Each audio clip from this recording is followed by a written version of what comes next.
자, 조금 쉬었죠? 우리 이제 유인물 빠져보겠습니다. 자, 32번이에요. 자, 후향적 코호투입니다. 자, 후향적 코호투, 전향적 코호투가 아니라 후향적 코호투를 얘기하는 거구나. 그럼 얼른 머릿속에 딱 떠오르시고, 의미하는 것은, 자, 대상자를 선택해서 위험 요인에 대한 폭로 여부와 결과에 대한 자료를 수집하였다. 우리가 알고 있는 이거는 전향적 코호투를 얘기하는 거지. 자, 두 번째입니다. 과거 위험 요인의 폭로에 대한 정보를 수집, 요게 후향적 코호투겠죠. 과거잖아요. 그리고 위험 요인의 폭로잖아요. 답은 2번인 거고, 폭로에 따라 대상자를 분리하고 선택하였다? 이거는 뭐 전향적인 코호투도 괜찮아요. 후향적도 또 괜찮고, 현존하는 기록으로부터 폭로에 대한 대상자를 분류하였다? 이거는 당연히 전향적 코호투를 얘기하는 거죠.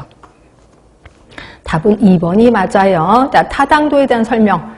자, 타당도 하면은 우리 그거 기억하실 거야. 이것도 이론에서 배웠을 텐데, 타당도 하면 우리 그 전에 모집단이 있었었죠. 모집단. 물론 나는 모집단을 대상으로 이제 연구를 하는 거 되게 불가능할 거예요. 그래서 대부분 표본을 갖고 한다. 그래서 이제 표본을 갖고, 그러니까 표본을 대상으로 어떤 연구 결과를 모집단에 적용하는 게 맞아? 이걸 보는 걸 내적 타당도라고 표현했어요.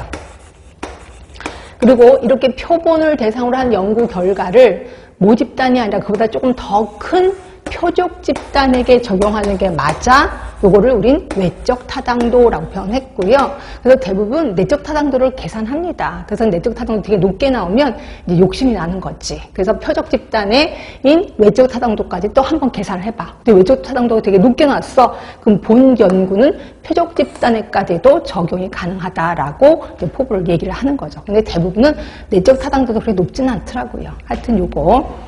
자, 그러면 볼게요. 내적 타당도가 확보되어야 연구 참여 대상자에게 얻어진 결과를 그 연구 모집단에 적용 가능하다. 이거 괜찮죠? 답은 1번 같고요. 2번부터 여러분이 고쳐주셔야 돼. 연구 대상이 표적 집단에 대한 대표성이 있는가를 결정하는 거, 외적 타당도. 2번 틀렸고. 자, 외적 타당도는 연구수행 과정, 즉 대상 선정, 연구수행 분석과 해석 등이 얼마나 적절하게 수행됐는가를 결정하는 거래. 이게 내적 타당도입니다. 내적 타당도. 자, 표본에서 얻어진 연구 결과가 연구 모집단에도 적용이 가능할 때 내적 타당도가 있다고 한다라고 하는 거지. 외적이 아니라. 그래서 틀렸고 답은 1번이네요.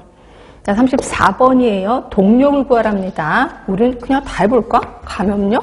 감염력 못 구하겠네. 전체 사람이 없으니까. 근데 병원성은 구할 수 있을 것 같아. 병원성. 자, 병원성은, 자, 전체 환자, 불연성 환자 80명.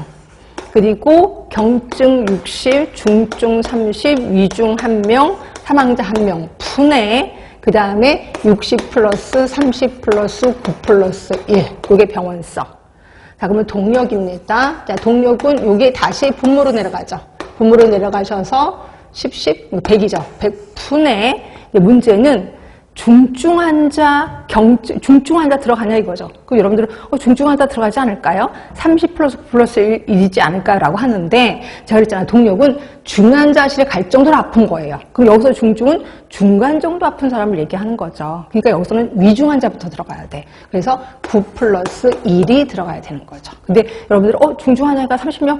아니야. 이건 말 갖고 장난한 겁니다. 근데 만약에 이렇게 된다면, 만약 문제가 경증 환자 60명, 중증 환자 30명, 그 다음에 사망자 1명이라고 한다면 이것도 들어가긴 해야 돼. 30 플러스 1. 이게 들어가야 되는데 여기서는요.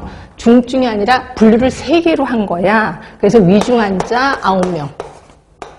결국 그러니까 중증이야 이게 더. 그러니까 요거부터 들어가야 되는 거예요. 그렇죠? 그러니까 여기 9 플러스 1이 들어가야 된다라고 보시면 돼. 그래서 결국 곱하기 100 하니까 10%가 들어가는 거죠. 답은 4번으로 들어가시는 게 좋습니다. 그럼 이제 35번이요. 자, 35번은 이렇게 문제가 나오면 식을 좀 만드는 게 제일 좋습니다. 자, 식 하면은 맨날 식이 아니라 표를 만드는 게 좋아요. 자, 환자가 있고, 환자가 아니고, 양성화 나왔고, 음성화 나왔고. 자, B형 간염 검사 인원수가 모두 1000명이 돼요. 자, 1000명. 자, 민감도가 90 있고, 특이도가 80인데 실제 환자가 10%래. 그럼 실제 환자가 10%니까 그럼 100명이라는 거죠. 그리고 이게 900명이라는 거죠. 그래야지 1000명이 나오고. 아직 몰라요. A, B, C, D. 자, 민감도가 90입니다. 자, 민감도는 환자를 환자로 만든 거니까 환자 100분의 A죠. A 곱하기 100. 요게 90이라요. 그럼 A 구할 수 있죠? A가 몇이에요? 90이지. 결국 A는 90입니다. 그러면 C는요? 10이지 뭐, 당연히. 그치? 그 다음 이제 특이도입니다. 건강한 사람을 받느냐? 900분의 D 곱하기 100입니다. 요거 역시 90이랍니다. 그쵸? 그러면 D는 몇인데요? D는 720이 나오지. 99, 그치? 90. 그러니까 720.